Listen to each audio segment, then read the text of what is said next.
देने में है तो हमें मुसीबत अता फरमा। हमें खुशी और गम से क्या गरज, हम तो देने वाले हाथों को देखते हैं, दे कौन रहा है।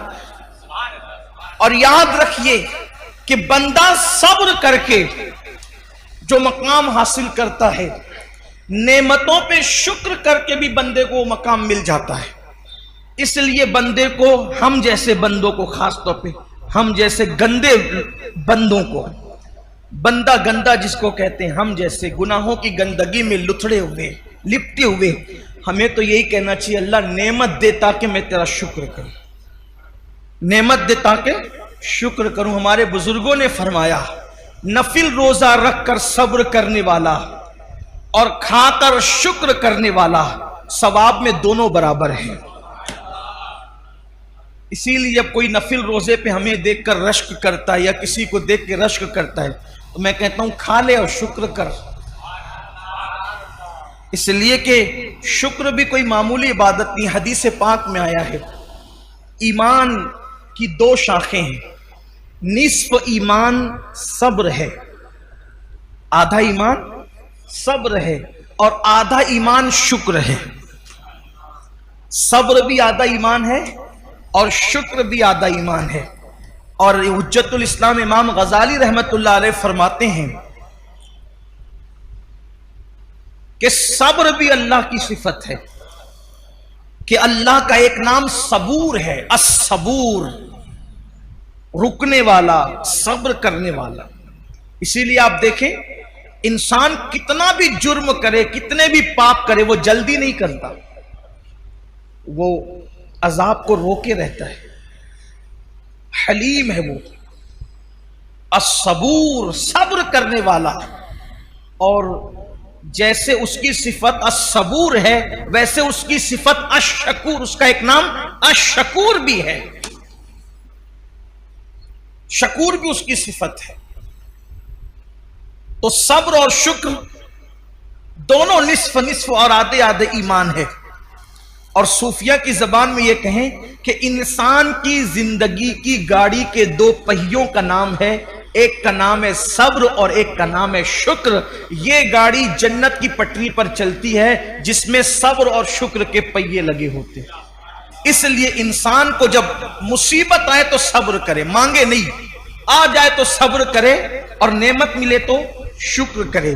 तो आज हमारा उन्वान मुसीबतों में क्या हिकमतें हैं, लेकिन उसकी शर्त है सब्र।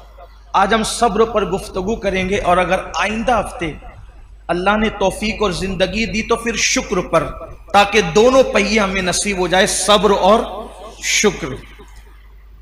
अल्लाह के रसूल अलैहिस्सलाम से पूछा गया कि या रसूल अल्लाह सल्लल्लाहु अलैहि वसल्लम, अल्लाह मुसीबतें किस पर डालता है, अल्लाह तकलीफें किस पर डालता है?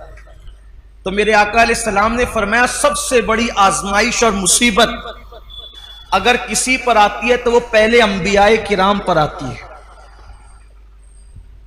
अंबिया से बढ़कर कोई मुसीबत में नहीं रहता। हम लोग किसी पर मुसीबत देखते हैं तो बोलते ओ ये तो इसको किए की सजा मिल रही।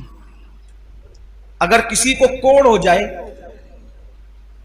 कोई कोड़ी हो जाए, कोड़, किसी को जुजाम हो जाए, कोई नाबीना हो जाए, अंधा हो जाए, तो लोग उसके बारे में मजहबी महफिलों में भी डिस्कस करते हैं कि उसको उसके किए की सजा मिल रही है। अल्लाह से माफी मांगो, ना कहा करो। उसकी वजह यह है, अगर वो मोमिन है, अगर वो मोमिन है और कोड़ी हो गया, जुजामी हो गया, है मुसलमान, तो अल्लाह तबारक व तआला उन लोगों को उस वक्त जन्नत में दाखिल फरमाएगा। अभी तक लोग कब्रों से कुछ उठे होंगे, कुछ उठने वाले होंगे, उससे पहले अल्लाह उनको जन्नत में दाखिल फरमाएगा। मैं अभी हदीस पढ़ूंगा उस पर आपके सामने। इसलिए किसी मुसलमान की तकलीफ पर कोई डिस्कस ना किया करें, किसी मुसलमान की मुसीबत पर कोई, कुछ लोग नाबीना होने पर भी कोई अंधा हो गया, अच्छा था अंधा हो गया, उस पर मजाक उड़ाते हैं।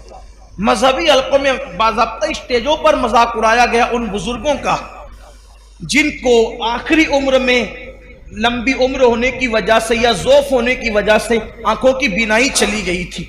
क्या क्या उनको नाम दिए गए। हालांकि लोग ये भूल गए कि हिब्रुल उम्मा, रईसुल मुफस्सिरीन सैयदना अब्दुल्ला इब्ने अब्बास रदी अल्लाह ताला अन्हु भी आखिरी उम्र में नाबीना हो गए थे। लोग कहते हैं अपने किए की सजा भुगत रहे, मैं कहता हूं इब्ने अब्बास ने क्या किया था। हजरत जाबिर इब्ने अब्दुल्ला अंसारी, जिनके घर हुजूर अलैहिस्सलाम की दावत मशहूर है, आखिरी उम्र में वो नाबीना हो गए थे।